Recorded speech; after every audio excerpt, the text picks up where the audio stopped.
Cheers! Cheers. We are at one of our favorite breweries right before they close. Yeah, one of my favorites. And I'm moving right over here. I could have been coming. This would have been. Walked here. I'd have been here every day.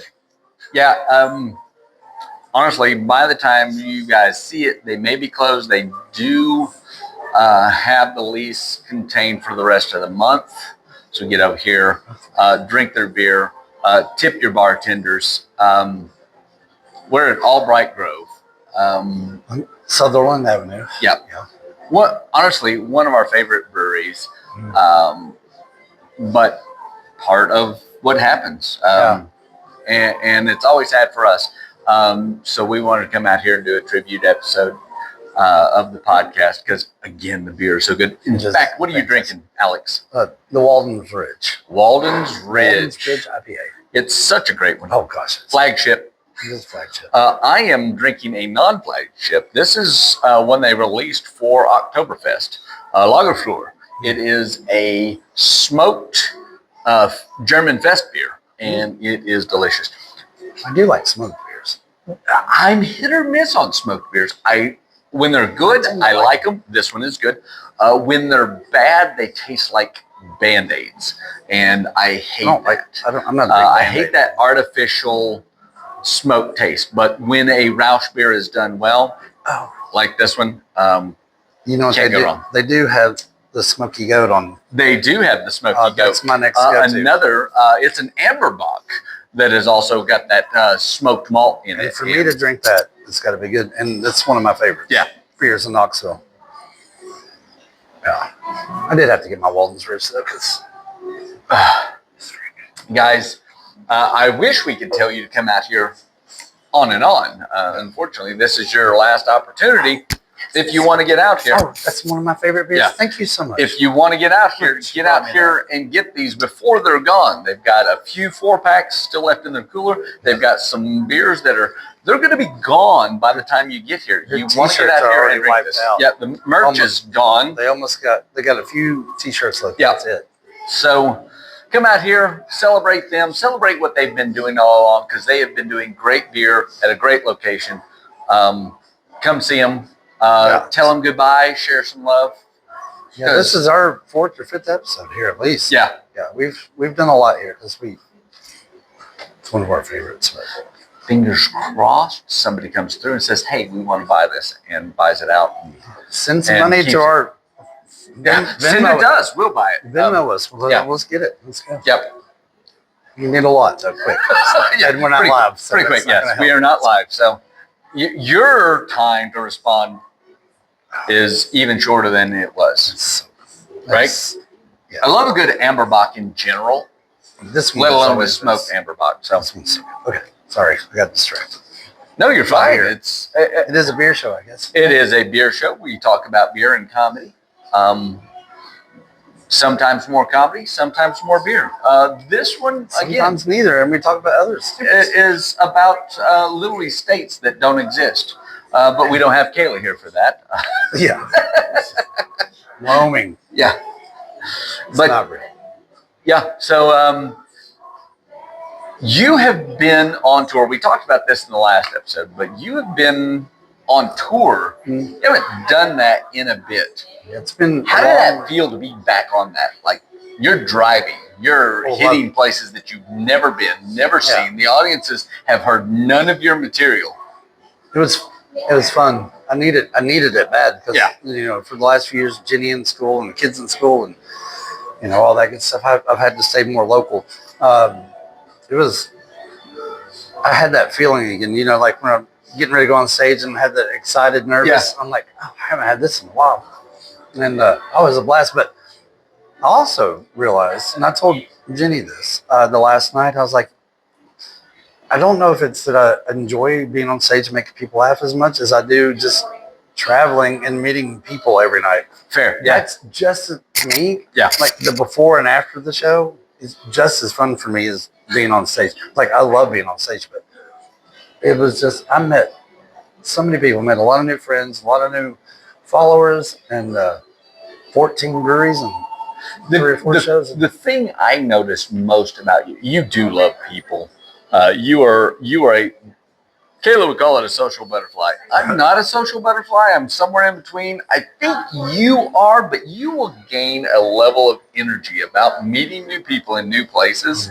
I love it. And even when I've heard your jokes a billion trillion times, Yeah. when you are on, when you have that level of energy and excitement, you bring something extra to even your worn out material. Yeah. The stuff that, and I call it worn out because I just like giving him a hard time. That was the nice part about being in Florida is like nobody had ever Nobody heard it. heard it. I was like, oh, I can never But yeah, that's what I'm saying. I would have loved to have been there or be a fly on the wall to see you in a new environment where all of it's new. Yeah. And you may bomb. You don't even know if you're going to bomb because you haven't bombed in a while. It's been a while, but being out there and having that pressure that you used to have and that excitement that started you on this path, that would have been exciting to watch. It was fun. I enjoyed it. Like, and it was funny because I had 3 completely different shows. Like they were nothing. It was nothing normal. Yeah. Like the first time I did an hour and 25 minutes because the crowd was just, it was old retired people, you know. Had nothing better to do. Old retired Go home and die. bikers and RV people at a tiki bar. And the #1 rated sunset on the Gulf right behind me. And I was like, man, they're not even going to look at me. I mean, literally. They're going to look at the sunset. It was an outdoor stage, the sun setting right behind me. And I'm like, are they even watching? But they did. And they were great. And then the second night, I was 30 minutes for college kids, which is mostly. Still one of my favorite jokes. You unleashed that last episode. But when you texted me that. So here's the thing. I bust Alex's chops on this all the time. I love comedians. Most comedians. Matt Rife has stirred up something in the comedy scene that is a boon and a bane. He has capitalized on it. Can't take anything away from this guy. This guy has made a fantastic career off of what he has created on social media. Now, I would say Dane Cook probably pioneered social media comedy. Yeah. Matt Rife perfected it. Yeah. Would you not say? Yeah. Like him and a few other comedians, but they've taken that page from Matt Rife. Yeah. Matt Rife and Alex, I wouldn't say you hate Matt Rife. No. But you hate the environment he's created. I don't. Is that accurate? I don't hate it. I dislike it. Yeah. I hate it. So what we're talking about I give him here, all the credit in the world for doing what he's doing. Right. Like, again, it's just not my style. Perfected social media and it's made it harder for me.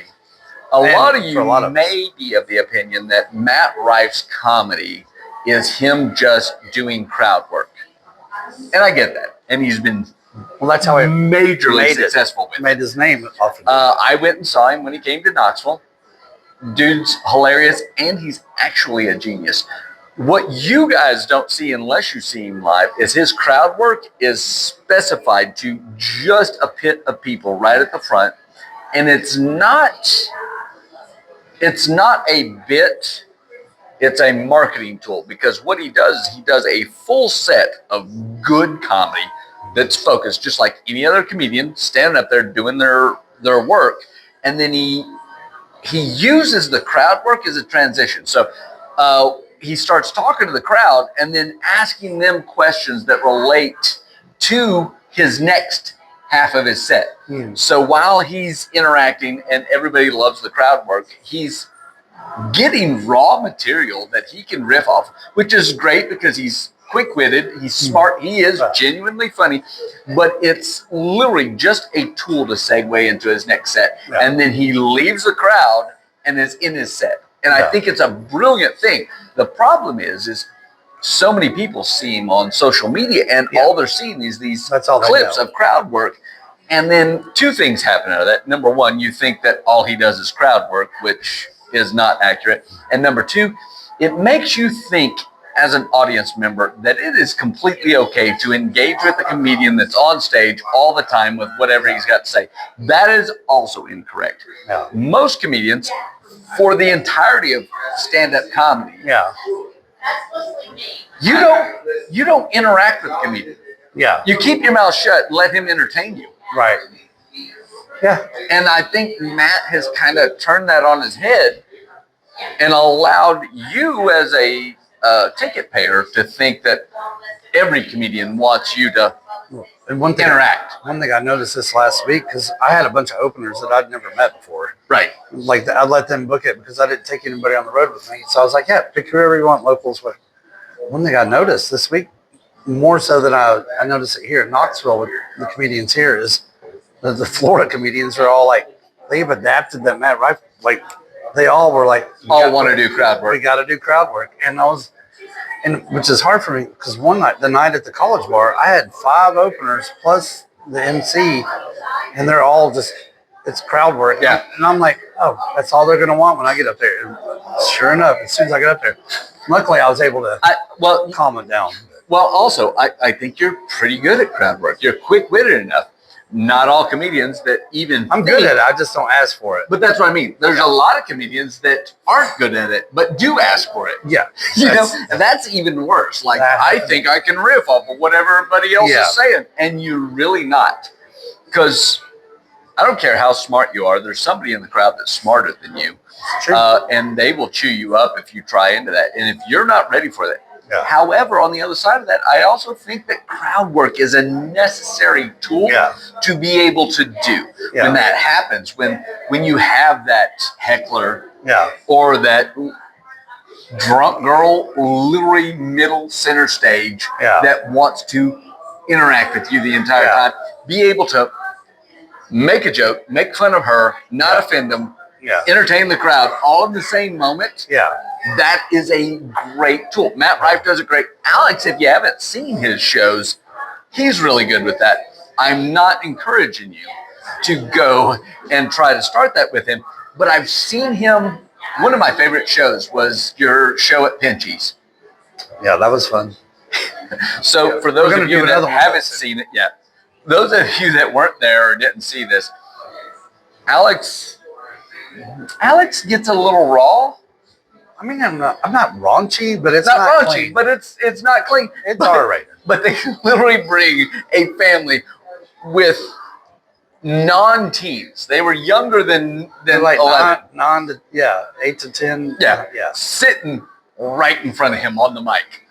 Front row. Yeah.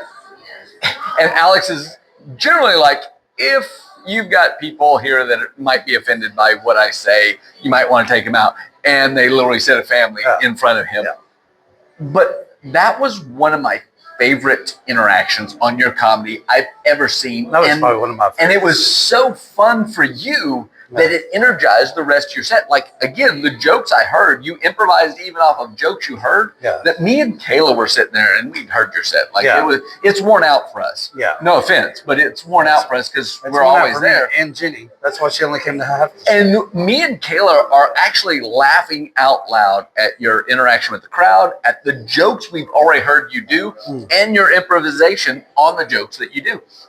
So I want to go on a big tour with you. I have been on a couple of road trips with you, and they're fun. They're so much fun.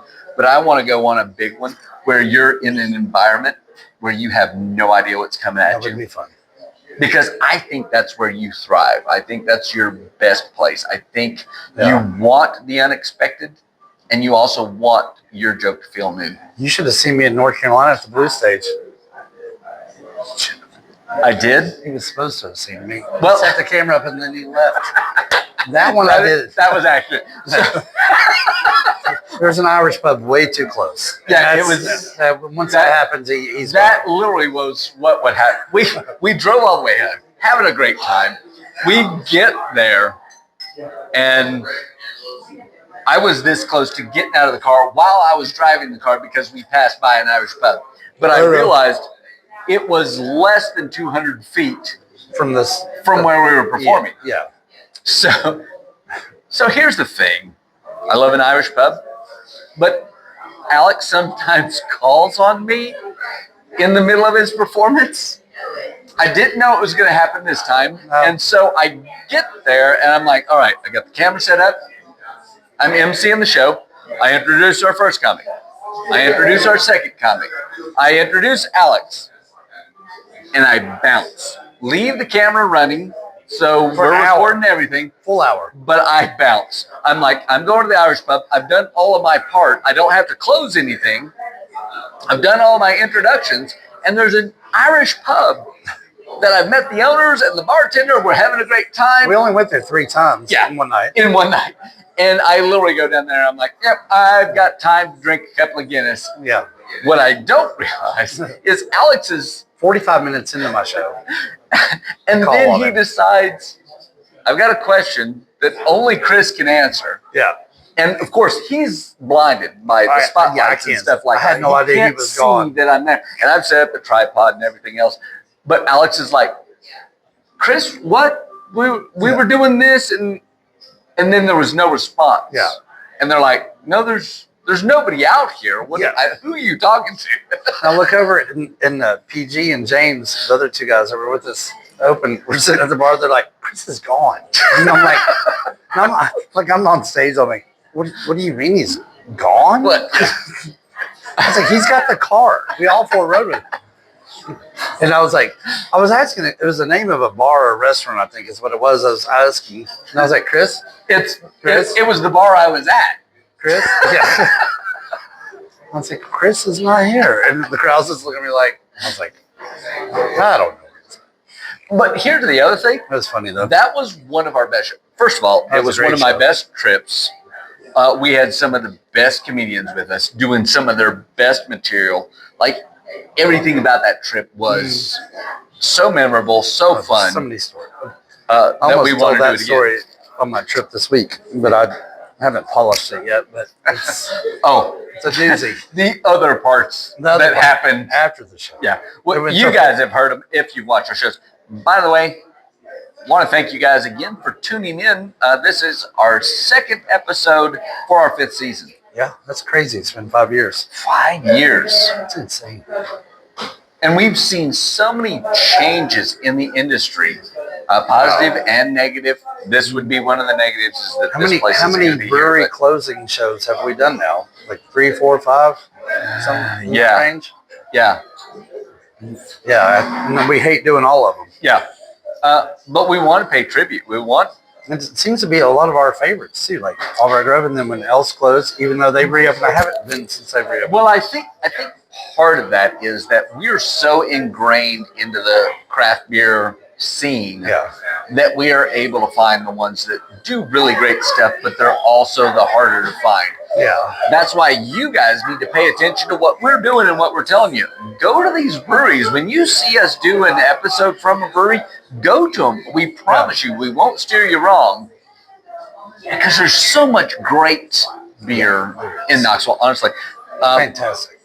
We have a beer mecca here. It's a little bit smaller than Asheville, but the cream rises at the top, but there's still some cream that gets forgotten about. And this would be one of those that should have risen. I dropped off some this morning.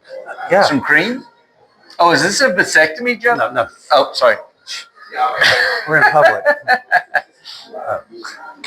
But it's a little out of the way. It's not in the middle of the beer district.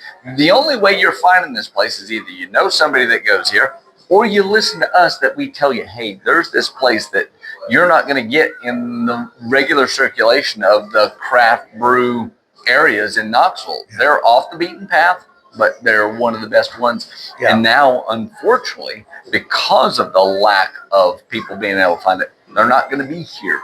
Yeah, and like I said at the beginning, unfortunately, in 1 month, I'm moving literally 4 minutes from here.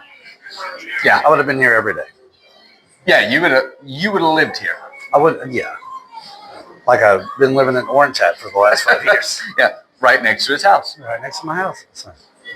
No, it is funny though that Orange Hat, even though it's the closest brewery to me, it's by far my favorite. Always has been. Yeah. I mean, not just in Knoxville. I mean, I even talked to Brandon yesterday. Yeah. I was like, the standard that he has set is so high, and when I travel, nobody usually comes close. There, this brewery, Dog Rose, well, it's underneath Dog Rose. It's under you here. saw it last episode. Yeah, this is where he was at. That was the closest I've gotten. My thing is because I have been with Orange Hat for so long. I've been drinking Orange Hat's beer for so long. I also hold every other brewery to a higher standard. Yeah, you know what I mean. Like, I know what beer can be. I know what a perfectionist brewer is. And again, I will put up Knoxville brewers across the board to most cities. Knoxville brewers, they're another level. But when I drink beers, I'm so critical of other breweries because we have the privilege of having great beer all the time. Yeah. So when I go places and they're like, "Oh, this is what we're offering," I'm like, "All right, well," I always think I compare it versus somebody in Knoxville. Yeah, that does that style. Orange Hat or Crafty or Schultzbrow. Crafty, Zool, Albright Grove, a Bridge. Like there's so many. Yeah, it's so stupid. If you guys haven't made a trip to Knoxville, make it at minimum weekend trip. Reach out to us on Waking Up in a Brewery. We would love to do somewhere. What if we did Waking Up in a Brewery beer tours by request? Yeah, we could do that too. That would be the places we could take you and the beers that you would enjoy. Why have we not done this? I just literally you brought up that and then that. So I got a kinda Knoxville Brewery Tour. We've talked about this, but it's a QR code scan. I want to put this in where it's like a scavenger hunt. Yeah. And you have to figure out some trivia questions to the reference of the brewery we're going. Yeah. You scan the QR code at a brewery, and then it leads you to another brewery. I'm saying they go with us, so we go with them. That could be. They get to ride with both of us. Would you guys even want to go drink beer with us? That's something. Comment.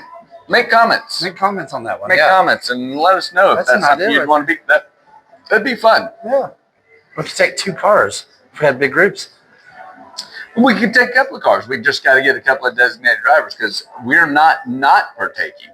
If we're going to go drinking with you, we're going to be drinking. So, but that would be kind of fun. That would be. But there's so many great breweries. We could park and walk to like 4 or 5 if we needed to. Correct. Yes. In the right area. Yeah. Yeah. Oh, we can do that. Oh, this sounds like a. We don't take our idea. We'll even throw in a surprise dive bar in the middle of it. Oh yeah, I got a couple of those in my pocket. I know which one you. And for $20 extra, we'll each sing a song for you, karaoke on the tour. For $100,000 extra, we'll take you to the poetry reading. Oh, no, we will never do that again. No, that's why I'm saying $100,000. That's the only way I'm even at $100,000, I probably still wouldn't do it. What he is referencing is we ended up at one of our favorite dive bars. I'm not going to mention any names because I don't want to disturb we don't people want to from this. But me and him and Kayla ended up at. I wouldn't even call it a dive bar. It's actually fairly. I mean, it's somewhere between high end and low end. It's right in the middle.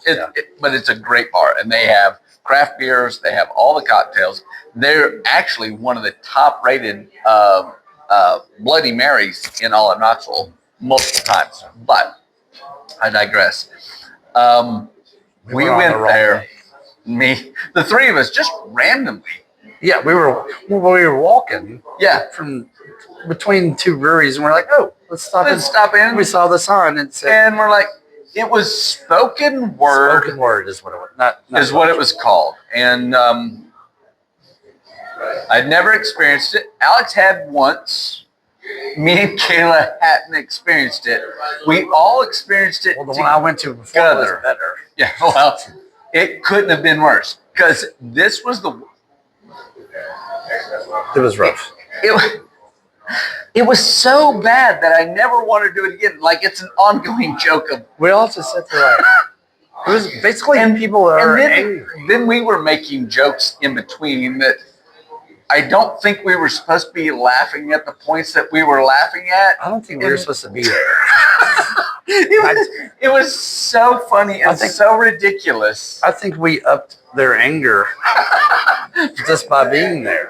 I was worried that we were going to up it so much by our out and out laughing at our jokes that we were probably going to be the target of their anger. It was basically a string of people that had just like lost their jobs, and they're like, "I'm writing this down," and they're like, "Oh, spoken word, I'm going to go speak it." I not only am I going to complain about that I lost my job, the company about who I lost my job, but I'm going to celebrate the little insignificant. I got a plaque instead of a watch. They brought their plaques. God, that was rough. It was what I really wanted in that moment, Alex, is you have to follow that up with a comedy set. You guys tried to make me go up there. You tried to make me go up there and talk, and I was like, no. I think I actually walked outside and left you two. I'm like, you guys gotta come out. I'm not doing anything. Same venue, I actually got slapped in the face one night there. Oh yeah, I heard. Not too long ago, actually. There was some trauma on the other side of that because I didn't get to defend myself, and I love to fight, and I didn't get to. But I did get in some verbal jabs that you would appreciate. So, story goes, sitting at a bar, saw a guy drinking a Mick Ultra, and I love to say that is not really a beer; it's kind of a sissy beer. And so I made fun of this guy on the other kind of catty corner of the bar. I was like, "Oh yeah, my girlfriend loves that beer." Oh. Now he's big, and he starts laughing, but he comes over and he's like, "Normally I'd punch a dude for that, but that was pretty funny." But he goes the other side, and we made friends. Yeah, guy sitting right next to me, goes, "Well, I'm drinking a Mick Ultra." I was like, "Of course you are. You're my girlfriend." That's how the joke went. That's pretty funny. It was funny. Except he decided to open hand slap the shit out of me. And I didn't see it coming. Yeah. Glasses go flying. I'm like, the fuck is going on? Yeah. It happened so fast that the bartender and their kitchen staff jumped out, divided the room. Yeah. And I'm like, what is going on? And this guy's like, you thought it was funny to make this comment about your girlfriend, and he's like, so I slapped the shit out of her. I was like, of course you slapped the shit out of me because you're my girlfriend. And that didn't go over well as either. And that doesn't sound like. So at that point, I was like, look, it was a joke. Let me buy you a beer. Yeah. Like I wanted to calm things down. Did you buy him a Mick Ultra? I was gonna buy him a Bud Light, but none of that was allowed to happen. They kicked him out. Fortunately, they took care of me. They gave me a shot. They gave me a free beer. Everything was good. But here's the other thing. Like, it's a joke. Yeah. Like, why are we slapping people? First of all, don't slap. If you're a dude, don't slap. Punch the fuck out of me. I'd rather be knocked out because of what I said. I got to get me. The craft beer industry is so much better than the bar industry. Because the craft beer industry is 98% asshole free. The 2% is for us. Me and him contribute 1% on each side. And that's mostly you. I'm the nice one. But in general, the craft beer industry, they're not pounding beers to get hammered. They sit and enjoy a flavor and everything about the beer, so you don't deal with that as much. I did that joke all 3 nights. Did you run the beer bar versus the brewery? Yeah. No, it did well. That one did well. 2 out of 3 nights it did well. And it's completely accurate. It is. That you don't get the same crowds, which is why I like the craft beer industry. But I was at a bar that served craft beer, but also cocktails, and I still got one of the assholes. Well, actually, wait, was I the asshole? It's possible. It is quite possible. It was really, though, it's funny, though. Sunday night, driving back from Florida, is my last brewery stop. And so I had looked up which breweries to go to. I wanted to go to in Georgia on the way up because Jenny was like, every 3 hours you can stop, have one beer, and we'll keep going as long as you'll drive us up. I was like, all right.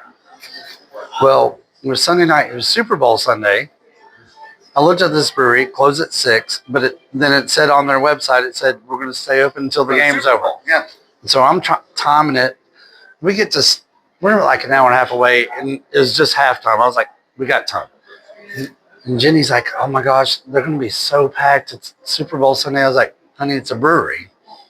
It can go 50-50. Yeah. And they're not always sports breweries. I was like, we'll see. So we get there. It's massive brewery, bigger than Orange Hat. Like just huge. That's big. It's almost twice the size of Wow. And this is the one that Walter told us. I mean, I walked in, I was like, oh my gosh, 5 people watching the Super Bowl. And I was like, told you, it was like, when it comes to sports, breweries are not the same as dive bars. Yeah, they're really not. I mean, some of like Orange Hat does a really good job of events. Like they'll pack it in. They'll pack it in. Tennessee basketball game on a Tuesday night. It's packed. But then a lot of breweries, sports-wise, like that's not what we're about. So it's like, I told her, I was like, I can't tell by looking at their website if it's going to be a lot of people or not. And we got there, and it was like literally 5 people, and they were all wearing Jets, outfits. And I was like, I'm in Georgia. You guys are way off on this. Did you watch the Super Bowl? No, I didn't watch it. Didn't watch At it all. You love sports. Well, I was driving the whole time, and the Steelers weren't playing, so I didn't give a shit. Yeah, no, I get that. I mean, I was following it. If you were picking one of the teams beforehand, like you can't pick them now. If I had to pick who would have won, like who I wanted to win between the two, who would you want? Chiefs. To win? Chiefs. You were going to be. I'm a Steelers fan, so I don't like Philadelphia. Yeah, but here's the other thing. If I'm in the SEC, I want my SEC team to win. But they're not in the same conference, though. No, my point is the same state, I guess. Yeah, you're still in the same state. All of your pity fans were pulling for Philly. I hate both of them. The funniest thing I saw was like the funniest text I saw from the comedian was like, no matter if Philadelphia wins or loses tonight, they're burning down their city. Yes, correct. They're always going to do that. If they win, cities burn down. If they lose, cities burn down. Yeah. Philly fans are wild. Yeah. My favorite one was Patrick Mahomes was doing like State Farm commercials, right? Yeah. Somebody said had he chose who's the other one that does Mayhem? Oh yeah. But it was a picture of Allstate. Yeah. But it was a picture of Patrick Mahomes getting like clobbered in the multiple times he got sacked. Yeah. But it was literally like had he chose this one over this one, he might have avoided mayhem like this. Yeah. But it's literally like him getting clobbered. I laughed so hard at that meme. But that is pretty funny. I knew how good Philly's defense was. Yeah. I also knew how good Patrick Mahomes was. Yeah. Those somehow did not match up. Philly shut him down so brutally. And football, too. Like football, like one turnover, a pick six, changes the whole game. Yeah. And then it happened early, and then having to get, it's like it mentally. There was literally one, like it was sacked twice in a row. And then a pick six. Yeah. And I was like, Jesus, what are you guys gonna do? Because everybody's like, Chiefs are a second half team. And I was like, whatever you're gonna have to tell them at halftime to get them to overcome a 24-0 deficit. And it's already in his head by that point. Yeah. Yeah. It was at first fun to watch because I was watching it with other Chiefs fans. Yeah. I'm an underdog guy, and one of our great friends, Garrett, he's been on our show. He's a Philly.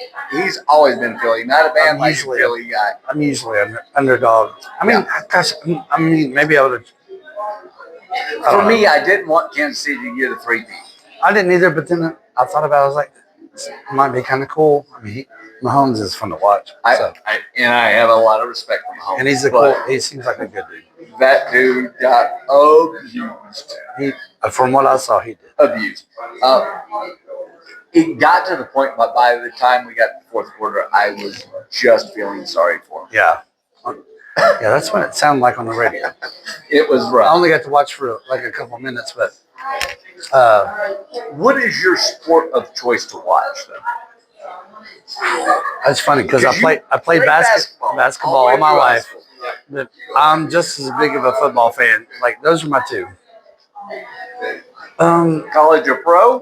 Do you have a preference, or just No, football? I'm mostly college. Like college football and college basketball by far. And then if I have to go pro, it's, I don't know. I'm probably. This is gonna be weird to say since I play basketball. It's gonna be college football, college basketball, pro basketball. Oh, you like pro football over pro basketball, even though playing I think basketball. pro basketball is so boring. I mean, they're talented, but it's just Yeah. now. If it was the '80s, early '90s, I'd be like, I might even be pro basketball number one because back when Bird and Jordan and Magic and Here's the everybody, funny thing: I played basketball. I played football. Neither of those are my top sports. UFC is my number UFC, one well. favorite sport to watch. Number two behind that is hockey. UFC I can watch. Hockey, I used to like it. I was a We big need to go to Penguins some fan. Ice Bears games. I got free tickets. That's local. Ice Bears. Let's go to some Ice Bears games this Rick season. Canatelli, he'll hook us up on that. Oh, Rick's got us some connections. Rick's got us connections on the Ice Bears. Ice Bears. Well, I did that dinner with the Ice Bears GM and owners 2 years ago. Mike Murray, one of the best owners. I was going to perform at their such halftime. great coaches as well. I can't even speak to all the coaches, but the Ice Bears are the only team in the SPHL that has done 3 back-to-back-to-back championships. Yeah. The Ice Bears, we're the only ones. No? So we have a great hockey team. Yeah. Come out here and check that out. But we should do that and then do like a small live from an Ice Bears game. We should. Well, they already asked. They asked me to perform at halftime 2 years ago. I had dinner with them at Cal. 30-minute set on the ice? No, it was like 5 minutes. 5-minute set. What are you going to do? Tell one dick on the TV joke? Yeah. I don't know how that's going to dick on the ice. Yeah, I don't know. I got to tell a cool story, though, real quick, before I forget. Do that while I get a refill. Tell them your story. Well, no. While you're gone, I'm going to sell merch. Oh, well, sell merch. Yeah, I want to do that. You go do that. So, I got a little bit of a special going on here. Hold on. Almost done. All right, so besides all my books, right now I've got three of my books in stock, and then the other ones I don't. But I took about $1,500 worth of merch with me to Florida. So whatever I have left now, I'm doing discounted some. From Dry Creek Beard Care, I've got I left one in the car. So I got the beard oil. I got the my hair paste, beard butter, but this is the coolest one, cologne sticks. So you just basically pop that out, rub it on your neck. Really cool. So that's Dry Creek. Check out their website, or you can order it directly from my website. Got my bottle openers. These are like metal wallet size. So I got those. And then my newest product though, from the Smoky Mountain Spice Factory. It's got my own meat in it now. Nice ass and feisty. It's great on chicken. So medium spice. So if you're interested in any of that stuff, let me know. And I am doing a discount right now. So that's that right there. So did you go to the bathroom? He did. He got here and Of course he did, yeah.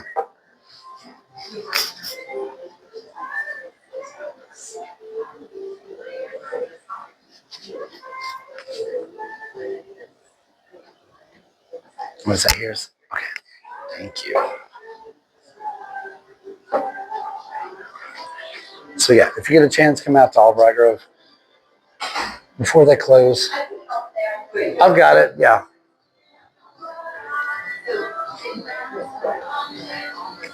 Were you watching from the? Is it not working? Just making sure. Oh. You tell them everything. Well, yeah, I forgot my beard oil and my books, but we covered all that, and then I just stared at the camera for about 30 seconds. Just randomly. Nothing. There was nothing came out of my mouth. Yeah. But oh no, I got to tell a cool story though from Florida. Yep. I don't even know if I told you this. So it was 2000. This is what she told me. 2016 is when I started Gallenberg Comedy Tours, which was my walking tour of Gallenberg. When there's a pub crawl where I made people laugh. My very first tour, I had this couple, their boyfriend and girlfriend, on my tour. And on the tour, basically I walked them around Gallenberg for an hour and a half, 2 hours. We drank beer and I just told jokes. And while we're on the tour, she's like, "Oh, I'm a comedian in Florida." And I was like, "Oh, cool." So we became friends and exchanged information, but hadn't seen her since 2016. So my show at Chrissy B's Comedy Club. Yep. In Palm Coast. Guess who was my opener? Really? J. Paul. Yeah. From my first tour. And so she comes in and we're talking, and I asked her, I was like, "How long has it been since we did that tour?" And she's like, "It was 2016. I went back and looked at the tickets. 2016. Yeah. Or 2018. 2016. I was like, "What? That's wild." That's so awesome. She had seen that I was doing the show there, and I guess she went and asked Christy, and then saw you had a successful podcast and a tour. And well, we've kept up, but we never did a show together. So I guess she went to Christy and Michelle Keith, the manager there, and was like, and I had said something. We had talked, and I was like, "I'll tell him I want you to open." And she went to him and was like, "I want to open for him," and it worked out. She was great. And then afterwards, her and Jenny and I went out to dinner, and it was awesome. Yeah, she did a great job. So fun. But she does a lot. She's doing shows every night in Florida. Like, I'm kind of jealous. Like, she's on that circuit. But Florida's got a great comedy scene. Like, do they? Oh, I could be booked 7 nights a week. 7 nights a week, making good money. It's way better than Tennessee. So you're moving to Florida? Because not for at least 2 or 3 years. No, but Jenny wants to. But that's awesome. You switched up beers, right? Yeah, now That's not the Walden's Little River. Little River? Yeah, I'm drinking Little River right now. I also switched up. I am doing Marble City ESB. They've got extra I do like ESBs. ESBs. I say this so many times. If you go back and watch our early episodes, and you should, first of all, if this is your first time watching us, season 5. Season 5, yeah. Season 5. Please go watch and listen to our previous episodes. But ESB, anytime you find a brewery anywhere that has an ESB or a brown on their menu, drink all of their beers. Yeah, they are good. Because ESBs and browns are not moneymakers in general. Yeah. They will sell them, but somebody that is brewing those styles are brewing for the love of beer. Yeah. And if they're brewing for the love of beer, everything else that they have on their menu is also going to be outstanding. But ESBs and browns are two of the most unrecognized and unappreciated styles out there. But again, too late for you. These guys do a fantastic ESB. You do a fantastic brown. The Bonzo is probably what I'll finish off with here. But yeah. So what's that? English brown? I might get one of those too before we leave. Yeah, I'm probably going to grab one of their 4-packs of the English brown to take with me. Alex, we're almost at the hour. Yeah, of venues you've ever done, what's your favorite venue that you've ever done comedy at? My favorite one. Can you define that? Can you say? All right, we got to take side splitters out of the question. Yeah, not comedy club. Outside of a comedy club. I would even take Christie's out. Love you, Yeah, Christy. yeah, no. I'm not. Chrissy's, it was a lot of fun. It was a But- very cool show. Just a venue you've done outside of a comedy club that you just felt really great about your performance, and they did a good job promoting and everything else. Oh, narrowing it down, God, That's over the tough, years. right? You've I done need to go so get- many 15 years of comedy. I need to go get my books out of my car and read through them and go, oh, I remember that. I remember Because I'm that. going to miss a lot. Yeah.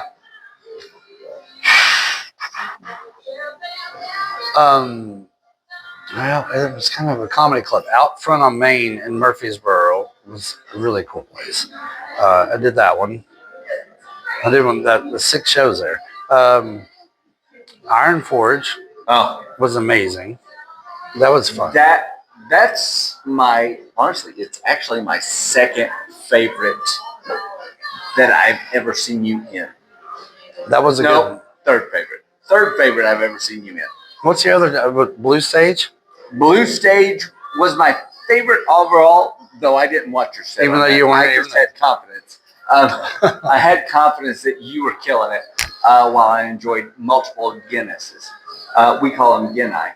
I've got my answer now after you. That one was my favorite trip with you. Oh,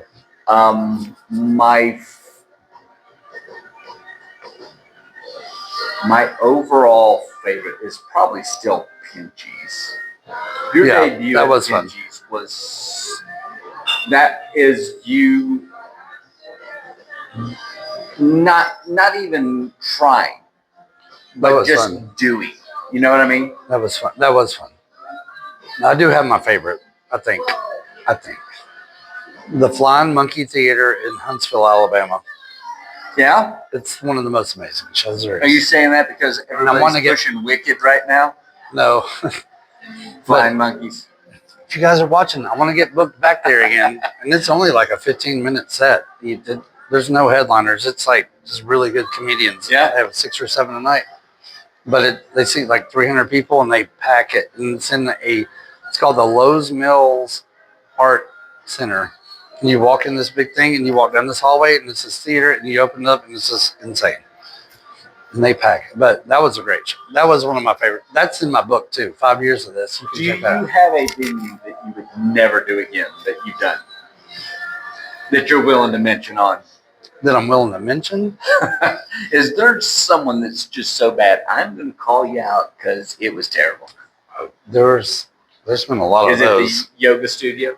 Well, that was a Or would you do the yoga studio that was a again? corporate. Well, for $3,000 for 20 minutes. Yeah, I'll do that again. I'll do I'll that. stare at asses I will pointed at me That was for horrible. 20 minutes. That was one of the worst. Funny thing is, most of the ones that in my book, or since I wrote the book, that have been so bad, have all closed for a reason. Well, Either I closed them down, or they just. or it was the right decision. This is no joke. Like years ago, you can ask Jenny about this.